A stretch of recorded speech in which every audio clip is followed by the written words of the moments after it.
প্রথমে জানিয়ে দেব Ayatollah Ali Khamenei যে আর নেই তার লক্ষণ বাড়ছে, দাবি নেতানিয়াহুর।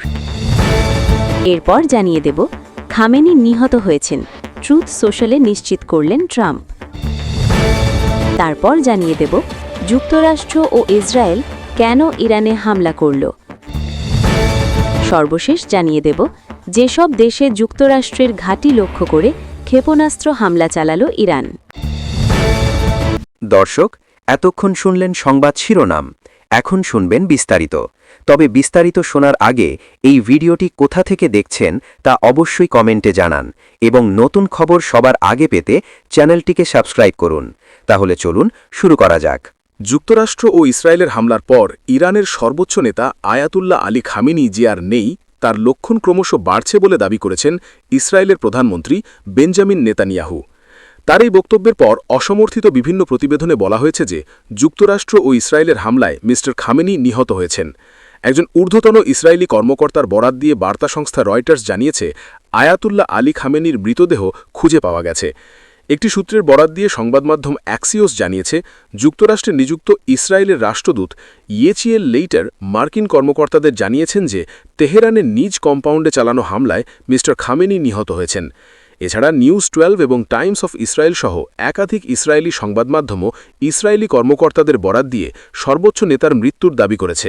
এর আগে ইরানের পররাষ্ট্র মন্ত্রণালয়ের মুখপাত্র ইসমাইল বাঘাই এবিসি নিউজকে বলেছিলেন যে ইরানের সর্বোচ্চ নেতা আয়াতুল্লাহ আলী খামেনি এবং প্রেসিডেন্ট মাসুদ পেজেশকিয়ান দুজনেই সুস্থ ও নিরাপদে আছেন। অর্ধসরকারি সংবাদ সংস্থা ইসনার এক প্রতিবেদনে বলা হয়েছে খামেনির কার্যালয়ের জনসংযোগ প্রধান সৈয়দ মেহেরদাদ সৈয়দ মাহাদি বলেছেন, শত্রুরা মনস্তাত্ত্বিক যুদ্ধের আশ্রয় নিয়েছে, আমাদের সবার এ বিষয়ে সতর্ক হওয়া উচিত। এদিকে প্রেসিডেন্ট ট্রাম্প এবিসি নিউজকে বলেছেন যে মার্কিন হামলা ইতোমধ্যেই ব্যাপক ক্ষয়ক্ষতি করেছে এবং ইরানের শীর্ষ নেতৃত্বের অনেকেই আর নেই। হামলায় ইরানের সর্বোচ্চ নেতা আয়াতুল্লাহ আলী খামেনি নিহত হয়েছেন বলে নিশ্চিত করেছেন যুক্তরাষ্ট্রের প্রেসিডেন্ট ডোনাল্ড ট্রাম্প। নিজের ট্রুথ সোশ্যালে দেওয়া পোস্টে ট্রাম্প লেখেন, খামেনি ইতিহাসের অন্যতম নিকৃষ্ট ব্যক্তিদের একজন, মারা গেছেন। ট্রাম্প আরও লেখেন, এটি ইরানের জনগণের জন্য নিজেদের দেশ পুনরুদ্ধারের একমাত্র শ্রেষ্ঠ সুযোগ। তিনি বলেন, ইরানের ভেতরে কিছু মানুষ দায়মুক্তি বা ইমিউনিটি পাওয়ার চেষ্টা করছেন। খবর রয়টার্সের। ইসরায়েলের তেল আবিব শহরে বড় ধরনের ক্ষেপণাস্ত্র হামলা চালিয়েছে ইরান। হামলায় শহরটিতে একজন নিহত হওয়ার খবর জানিয়েছে ইসরায়েলের সংবাদ মাধ্যমগুলো। আর ইসরায়েলের অ্যাম্বুলেন্স পরিষেবার তথ্য, তারা হামলায় আহত ২১ জনকে হাসপাতালে পৌঁছে দিয়েছে। ইরানের দক্ষিণাঞ্চলের একটি বালিকা বিদ্যালয়ে ইসরায়েলি হামলায় নিহত শিক্ষার্থীর সংখ্যা বেড়ে ১০৮ জনে দাঁড়িয়েছে। ইরানের মিজান নিউজ এজেন্সির তথ্যের বরাতে জানিয়েছে আল জাজিরা। খবরে বলা হয়, ইরানের দক্ষিণাঞ্চলের হরমুজগন প্রদেশের মিনাব শহরে গতকাল শনিবার একটি বালিকা বিদ্যালয়ে হামলা চালায় ইসরায়েল। এই হামলায় নিহত শিক্ষার্থীর সংখ্যা বেড়ে ১০৮ জনে দাঁড়িয়েছে বলে নিশ্চিত করেছে মিনাবের প্রসিকিউশন দপ্তর। ওই স্কুলে শনিবার সকালে হামলার সময় ১৭০ জন শিক্ষার্থী ছিল। নিহতের সংখ্যা আরও বাড়তে পারে বলে আশঙ্কা করছেন সংশ্লিষ্টরা। যুক্তরাষ্ট্র ও ইসরায়েল ইরানের রাজধানী তেহরান সহ দেশটির বিভিন্ন স্থানে হামলা চালিয়েছে। যুক্তরাষ্ট্রের প্রেসিডেন্ট ডোনাল্ড ট্রাম্প একে বড় ধরনের মারণ সামরিক অভিযান হিসেবে বর্ণনা করেছেন। ইরানের পক্ষে পারমাণবিক ও ব্যালিস্টিক মিসাইল কর্মসূচি নিয়ে দুই দেশের মধ্যে সমঝোতা আলোচনার মধ্যে এই হামলা চালানো হলো। কয়েক সপ্তাহ ধরে ট্রাম্পের হুমকি এবং ৮ মাস আগের ১২ দিনের যুদ্ধের পর ইরানে আবার বড় ধরনের হামলার শিকার হল ইরান। জবাবে ইরান ও ইসরায়েলের উত্তরাঞ্চল এবং মধ্যপ্রাচ্যের বিভিন্ন দেশে মার্কিন সামরিক ঘাঁটিতে ক্ষেপণাস্ত্র ছুড়েছে। যুক্তরাষ্ট্র ও ইসরায়েলের হামলায় ইরানের ২ শতাধিক ব্যক্তি নিহত হয়েছে। অপরদিকে ইরানের ক্ষেপণাস্ত্র হামলার ঘটনায় সংযুক্ত আরব আমিরাতের রাজধানী আবু ধাবিতে একজন নিহত হওয়া এবং দেশটির আরেক শহর দুবাইতে ৪ জনের আহত হওয়ার খবর পাওয়া গেছে। ইরানে কি ঘটেছে? ইরানের ফার্স নিউজ এজেন্সির খবর অনুযায়ী শনিবার সকাল ৯টা ২৭ রাজধানী তেহরানে ধারাবাহিক বিস্ফোরণের ঘটনা ঘটে। তেহরানে দায়িত্বরত আল জাজিরার প্রতিনিধি ২টি বিস্ফোরণের শব্দ শুনেছেন। সামাজিক যোগাযোগ মাধ্যমে ছড়িয়ে পড়া ভিডিওতে শহরের বিভিন্ন অংশ থেকে ধোঁয়া উঠতে দেখা যাচ্ছে। ইসরায়েল প্রথম জানায় তারা ইরানের ভিতরে ক্ষেপণাস্ত্র হামলা শুরু করেছে। একজন মার্কিন কর্মকর্তা আল জাজিরাকে বলেন, ইসরায়েলের সাথে যুক্তরাষ্ট্রের একটি যৌথ সামরিক অভিযানের অংশ হিসেবে এই হামলা হয়েছে।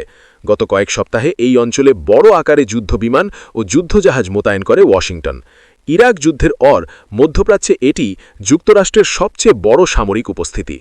প্রেসিডেন্ট ট্রাম্প এই অভিযানকে বিশাল ও চলমান বলে উল্লেখ করেছেন।